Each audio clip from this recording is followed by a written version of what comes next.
जिला मुस्लिम welfare committee का एक दल मुस्लिम समुदाय की मांगों और समस्याओं को लेकर एडीसी चंबा से मिला। इस दौरान उनके द्वारा समुदाय की मांगों पर जल्द कार्रवाई की मांग को उठाया गया। मुस्लिम समुदाय की मांगों के बारे जानकारी देते हुए जिला मुस्लिम वेलफेयर कमेटी के अध्यक्ष लतीफ मोहम्मद ने बताया कि जिला चंबा के मुस्लिम आबादी वाले स्थानों के लिए कब्रिस्तानों की फाइलें काफी लंबे समय से जिला प्रशासन के पास विचाराधीन है। वहीं गांव क्याणी के कब्रिस्तान की भूमि का अधिग्रहण NHPC द्वारा किया गया था, जिसकी मुआवजा राशि सरकार के पास जमा है। उस राशि के बदले सरकार कोई निजी भूमि समुदाय को खरीद कर दे ताकि लोगों की यह समस्या समाप्त हो। वहीं लतीफ मोहम्मद ने कहा कि हज करने को लेकर भी समुदाय के लोगों को कई दिक्कतों का सामना करना पड़ता है।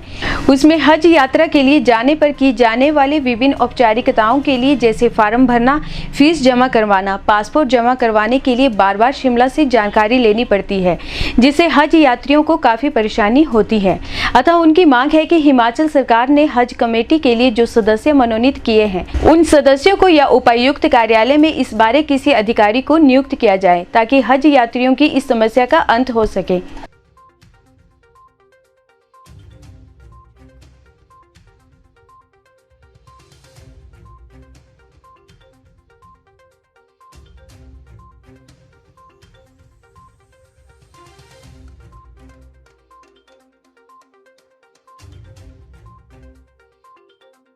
हमारा जिला मुस्लिम वेलफेयर सोसाइटी का एक डेलीगेशन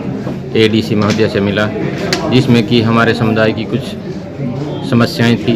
हमने एडीसी महोदय को उनके बारे में अवगत करवाया। सबसे पहली समस्या तो हमारी ये है कि जहाँ पे हमारे मुस्लिम समुदाय की आबादी ज़्यादा है, वहाँ पे हम लोगों को जो लोग दफनाने के लिए कब्रिस्तान की प्रॉब्लम आ रही है। तो इसके लिए कई बार हमने प्रशासन को अपने जो समस्याएं थी कब्रिस्तानों की अवगत भी करवाया। आज हमने एडीसी महोदय से निवेदन किया कि जो कब्रिस्तानों के लिए भूमि मुहैया करवाने की जो हमारी समस्या है, जो इसका प्रोसेस है, जैसे कि कब्रिस्तान के नाम भूमि करना, हिमाचल सरकार की इसके बारे में एक नोटिफिकेशन भी है कि 2 बीघा जो ज़मीन है वो कब्रिस्तान के नाम डीसी जो हैं वो कर सकते हैं, परंतु इसके लिए एक प्रोसेस जो है थोड़ा टफ है। तो हमने निवेदन किया एडीसी महोदय से कि जैसे कि हम किसी सरकारी जगह पे कब्रिस्तान को बनाना चाहते हैं तो उसकी जो प्रक्रिया है उसको थोड़ा सरल किया जाए। सरल का मतलब ये है कि जैसे हम कोई एप्लीकेशन या कोई हम आवेदन करेंगे किसी कंसर्न गाँव के कब्रिस्तान के लिए, तो हमारा निवेदन ये रहा कि हम जैसे एप्लीकेशन मूव करेंगे डीसी साहब को, फिर वो डीसी साहब अगर उस चीज़ को फॉरवर्ड करें उस एप्लीकेशन को, जैसे एसडीएम को या तहसीलदार को, क्योंकि पर्चा और जमाबंदी जो सरकारी जगह की है वो तो सरकार ही दे सकती है, किसी प्राइवेट आदमी को तो कोई दे नहीं सकता। तो हमने एडीसी महोदय से निवेदन किया कि जो कब्रिस्तान की भूमि अधिग्रहण का जो प्रोसेस है उसको थोड़ा सरल किया जाए, जिस वजह से कि हमारे कब्रिस्तानों के लिए ज़मीनें मुहैया हो सके। उसके अलावा एक हमारी और प्रॉब्लम थी, जब 1998 में चमेरा 2 का काम शुरू हुआ NHPC क्रिया का, उस वक्त क्या हुआ कि एक हमारा गांव क्याणी है जो चंबा तहसील में पड़ता है, उसका एक कब्रिस्तान था क्याणी के साथ। उस कब्रिस्तान की जगह को NHPC ने एक्वायर कर लिया और उस एक्विजिशन प्रोसेस के तहत जो उस कब्रिस्तान का पैसा था वो अभी सरकार के पास जमा है। तो आज के वक्त में जैसे गांव क्याणी में जितने भी मुस्लिम समुदाय के लोग हैं उनके पास अपना कब्रिस्तान नहीं है, ना तो वहाँ पे अपनी कोई सरकारी भूमि है।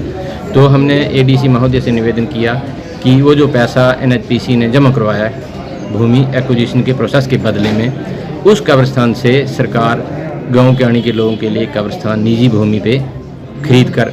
दें, क्योंकि वो पैसा जो है सरकार के पास जमा है। अगर उस पैसे से सरकार निजी भूमि खरीदती है तो वहाँ पे कब्रिस्तान का निर्माण हो सकता है, क्योंकि वहाँ पे लोगों को कब्रिस्तान की काफ़ी दिक्कत है। एक हमारी तीसरी और समस्या थी, जैसे कि चंबा ज़िला के सैकड़ों लोग हर वर्ष हज पे जाते हैं, तो हज पे जाने का जो प्रोसेस है उसमें हज के फॉर्म निकलते हैं, फॉर्मों को भरा जाता है, उसके बाद फिर फीस जो होती है 2-3 इंस्टॉलमेंट में जमा होती है। तो सरकार की ओर से यहाँ पे चंबा में कोई भी ऐसी संस्था या कोई भी ऐसा अधिकारी नहीं है जो कि हमें जानकारी दें कि फॉर्म कब निकले, आपकी इंस्टॉलमेंट कब जमा होगी। तो हमने एडीसी महोदय से निवेदन किया, क्योंकि जो हज की प्रक्रिया है उसमें हम फॉर्म भरते हैं, फिर 2-3 बार फीस जमा करवाते हैं, फिर जो पासपोर्ट होते हैं वो हज कमेटी ऑफ हिमाचल के पास जमा करवाने पड़ते हैं। तो उसके लिए जैसे डिस्ट्रिक्ट वेलफेयर ऑफिस या डीसी ऑफिस में कोई ऐसा अधिकारी नियुक्त हो जो कि हमारे साथ इसके बारे में राबता करें, जिसके पास हम डॉक्यूमेंट जमा करवाएं। जैसे हमारी एसोसिएशनें भी हैं मुस्लिम की, वो भी इसमें कोऑपरेट कर सकती हैं, परंतु अगर कोई सरकार की ओर से कोई आदमी अपॉइंट हो, जैसे कि हज कमेटी का आज तक चेयरमैन नहीं बना, 3-4 साल हो गए, हज कमेटी के मेंबर हैं, उन मेंबरों के साथ भी सरकार का कोई भी तालमेल नहीं है। अगर उन मेंबरों को सरकार बोले कि भाई आप फॉर्म जमा करवाओ, या उनमें से किसी को ये जिम्मेदारी दी जाए, या तहसील वेलफेयर को दी जाए, या एसडीएम ऑफिस में किसी अधिकारी को दी जाए, क्योंकि इससे हमें काफ़ी समस्या आती है डॉक्यूमेंट जमा करवाने में, और इंस्टॉलमेंट जमा करवाने और पासपोर्ट जमा करवाने में। तो ये हमारी डिमांडें थी। हमने एडीसी महोदय के आगे इनको रखा, और एडीसी महोदय ने हमें आश्वासन दिया है कि प्रशासन आपकी डिमांडों पे जल्दी से जल्दी गौर करेगा।